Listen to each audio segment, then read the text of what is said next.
The WNBA felt like a lifeline for LGBTQ plus fans. Anti-trans attacks are testing that refuge. Indiana Fever guard Sophie Cunningham's remarks opposing transgender athletes in women's sports injected political debate into a league with no openly trans women players. Irene Vasquez found the WNBA at just the right time. It was the summer of 2020, and emergency pandemic guidelines had kept them physically separated from their friends and support system for months. The National Women's Soccer League had just wrapped its Challenge Cup, and Vasquez, a longtime fan, needed a new outlet. On a whim, they borrowed a Friends League Pass subscription to watch WNBA games. First, the Connecticut Sun, whose roster included a high number of openly LGBTQ plus players, and then the New York Liberty, their local team after moving to New York City in 2021. They've been hooked ever since.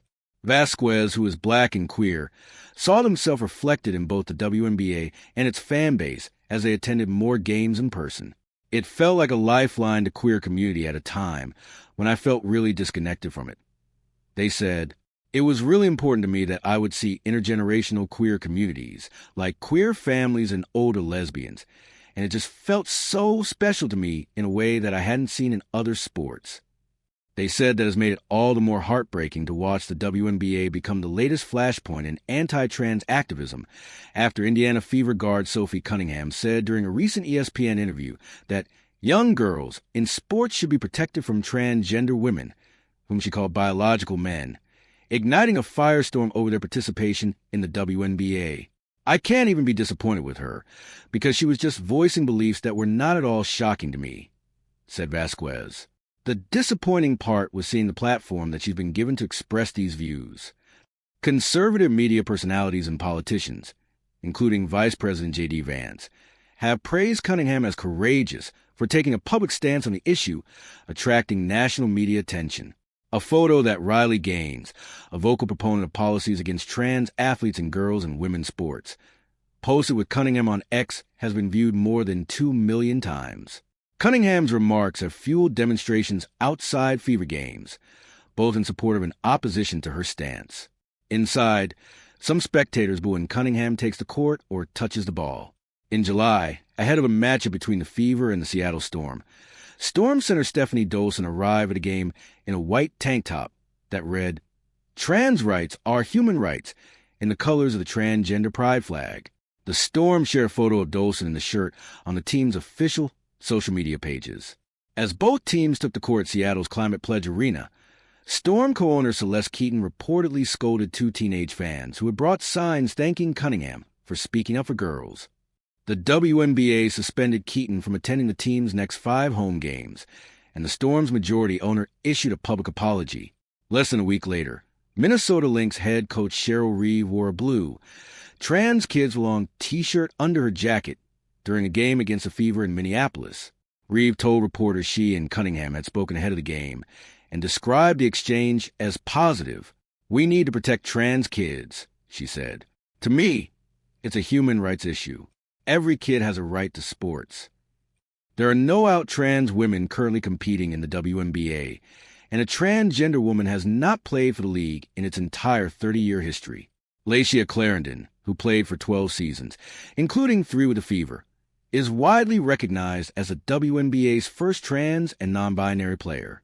A.D. Durr, who played for the New York Liberty and the Atlanta Dream before joining the new Upshot League in April, publicly identified as non-cisgender in 2022. They are trying to fix a problem that does not exist. Vasquez said of recent discussions surrounding transgender women in professional basketball. "That's the thing that's both fascinating and incredibly demoralizing about where we have arrived in the litigation of trans existence in public." They said, "A variety of sports leagues have robust trans inclusion policies, and those policies were more than sufficient to cover the realities of trans inclusion in sports." Under a collective bargaining agreement reached earlier this year between the WNBA and the Women's National Basketball Players Association, WNBPA, only players who are women are eligible to compete in the league. But the agreement, which runs through 2032, does not explicitly define women, an omission criticized in recent weeks by opponents of transgender women in sports. Citing the agreement, 2 former NBA players, Enes Kanter Freedom and Royce White, announced this month that they would declare for the 2027 WNBA draft, saying they had met the league's criteria for eligibility. Following his announcement, Freedom posted a social media video claiming he would dominate the WNBA without batting an eyelash. White, who is under a no-contact order filed by his ex-wife, said he would be unstoppable in the women's league despite playing just 3 regular season games during his brief stint in the NBA. He made his announcement days before losing a long-shot Minnesota Senate bid on Tuesday, telling Fox News that he sometimes identifies as a woman for the purpose of basketball. Jen Barnes, founder and CEO of Rough and Tumble, one of the nation's first women's sports bars, said Freedom's and White's declarations for the draft were absurd and misogynistic. It is incredibly disrespectful to the athletes, the professional elite athletes who play this game, Barnes said. There is zero reason to be having this conversation. We don't even have trans women players in the league right now. Barnes, a Washington State native and longtime Storm fan, says she worries that debates surrounding transgender people in the WNBA will make the sport less welcoming for everyone. Women's sports are born from and exist in a space of inclusion. And whether it's kids or families who are queer or women or trans people, the leagues and these teams are supported by an inclusive fan base, she said. We see ourselves represented on the court and on the field in women's sports, and the W and its players have long been an incredibly inclusive space. In a statement on August 7th, more than 2 weeks after Cunningham's original remarks, the WNBPA said its players will not be used as political pawns, and that hate, abuse, and demonization of any person or group of people, including transgender people, only fuel fear, division, and harm. The following day, in a memo sent to team presidents, general managers, and coaches, the league commissioner, Kathy Engelbert, said the organization would address its eligibility rules Wednesday at a previously scheduled meeting, but stressed that any changes would need to be collectively bargained. The meeting on Wednesday did not yield any proposed changes to the WNBA's eligibility rules. In a statement to ESPN, the league said the meeting had covered a range of topics, including ongoing discussions on transgender athletes. We will approach these important conversations thoughtfully and in alignment with the values of our league, the statement read. There are no immediate eligibility matters affecting the WNBA, and we strongly denounce the bad faith efforts to use these topics to demean or marginalize others.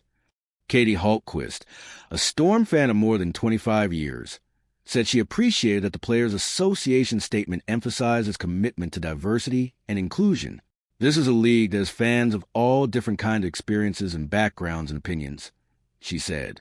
And that is part of what makes it beautiful, because it's bringing us together.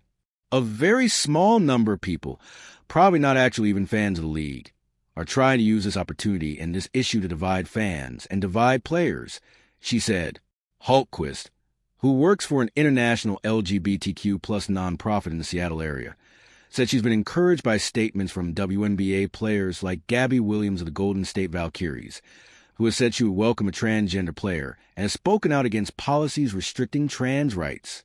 When we don't say anything, I think it leaves trans people hanging out to dry with no support, Hultquist said. Especially as cis people, I think we need to show that we have their back and that we don't need to take the bait, so to speak, into bad faith arguments. Nat Pierman, a season ticket holder for the Dallas Wings, said she's also appreciated how some of her favorite players and coaches have navigated recent national scrutiny surrounding the league. Cheryl Reeve is a national treasure, she said. She's very much like, we can have a difference of opinion and actually have a conversation about it. At the same time, we can't have a conversation if one side sees the existence of trans women as a sort of existential threat. Pierman, who is trans and an OG WNBA fan of roughly 30 years, said she expects WNBA leadership to take the path of least resistance as it eyes a nationwide expansion, but added that the league has a history of player-driven progressive activism. WNBA players were among the first to affirm the Black Lives Matter movement and protest the rise of police brutality and gun violence in the United States. In 2020, the League and Players Association launched the WNBA Social Justice Council, a first-of-its-kind effort to address systemic racism, healthcare inequity, gender equality, and LGBTQ+ rights. It was in that same spirit that Chris Paulson, a 27-year Fever season ticket holder and CEO of Refuge, a local LGBTQ plus nonprofit, asked the team's leadership for a meeting. The two groups had formed a close partnership over the last decade, she said, and Fever players for years had visited IYG's headquarters in Indianapolis to meet with queer and trans youth. At the Fever's annual Pride Night in June, the team honored Paulson, who will retire at the end of the year, at center court. Paulson said she met with executive leadership at the Fever and its parent company, Pacers Sports and Entertainment, about Cunningham's remarks and the ensuing fallout. She asked if they would be open to releasing a joint statement, but they declined, telling Paulson the Fever is not a political organization. I'm just really disappointed in them for not supporting trans people. I thought our partnership was stronger than that, Paulson said at the meeting, but we're still here. We've offered to educate any of their staff about trans girls in sports and things like that, and right now, they've chosen not to take that offer, but I'm hoping maybe that will change. Cunningham, WNBA needs a bold, confident commissioner. Outspoken Indiana Fever guard Sophie Cunningham said the WNBA needs a commissioner who is bold and confident and not focus on themselves during an exclusive interview with USA Today published Wednesday. Cunningham said the vision of WNBA Commissioner Kathy Engelbert doesn't mesh with moving the league forward. Engelbert's contract expires after the 2026 season. This is her 7th campaign at the helm. You do have to have a person in power who is bold, who is confident, who wants the best for the players and not maybe for themselves all the time, Cunningham told USA Today. So I do feel like, as a whole, that could be a position that's maybe open at the end of the year. But that's not my call. Cunningham noted NBA Commissioner Adam Silver will decide Engelbert's fate. She said the league can be filled with trailblazer players and needs a leader who has similar thoughts and visions. With where a league is trying to go, I feel like you just want someone who also wants that. Cunningham said, that's just a hard position to be in her shoes, us as players. We always want more and more and more because we see how good it can be. Engelbert has felt a lot of heat recently, including highly contentious collective bargaining negotiations that threatened to postpone the start of the season before an agreement was reached. During the season, there have been other issues, one that became louder when Cunningham came out strongly in favor of women's sports being solely for women. Cunningham emphasized in her remarks last month, girls should never have to compete with biological men. Since then, there have been rallies outside WNBA arenas involving people who are both pro-Cunningham and anti-Cunningham. During an Indiana game in Seattle, Storm co-owner Celeste Keaton used profanity at 2 teenage female fans holding signs supporting the views of Cunningham. The WNBA subsequently suspended Keaton from attending 5 home games. Last Sunday, the Fever visited the Atlanta Dream, and 2 female Cunningham fans were told they had to cover their pro-women shirts. The WNBA since said this should not have happened. Cunningham, who turned 30 on Sunday, has described her words about protecting women's sports as common sense. Last year, a New York Times poll displayed 79% of Americans don't want men playing in women's sports. The issue was also in the news when the Supreme Court issued a ruling in June that states can ban transgender athletes from participating in women's and girls' sports. Cunningham is surprised at how everything she says seems to have a life of its own. When you do have so many eyes on you that people can use your words for the positive, Cunningham said, people can weaponize your words. So that's just how people are. That's how human nature is. So that's not going to make me dim my light anymore. I try to just show people love and try to go that route. And when people actually talk to me in person, I think they feel that, and I'm arms wide open. So I can't control how other people do stuff. But I do think that you just always have to see how your words can maybe be interpreted by other people. But at the end of the day, if you're constantly doing that, you're going to lose yourself. And so I just try to control what I can control. The 6'1" Cunningham is in her 2nd season with the Fever after spending her first 6 campaigns with the Phoenix Mercury. She is averaging 8.8 points and 2.4 rebounds in 35 games, 3 starts. This season is Indiana's 6th person and leads the WNBA with a 45.8% three-point shooting percentage.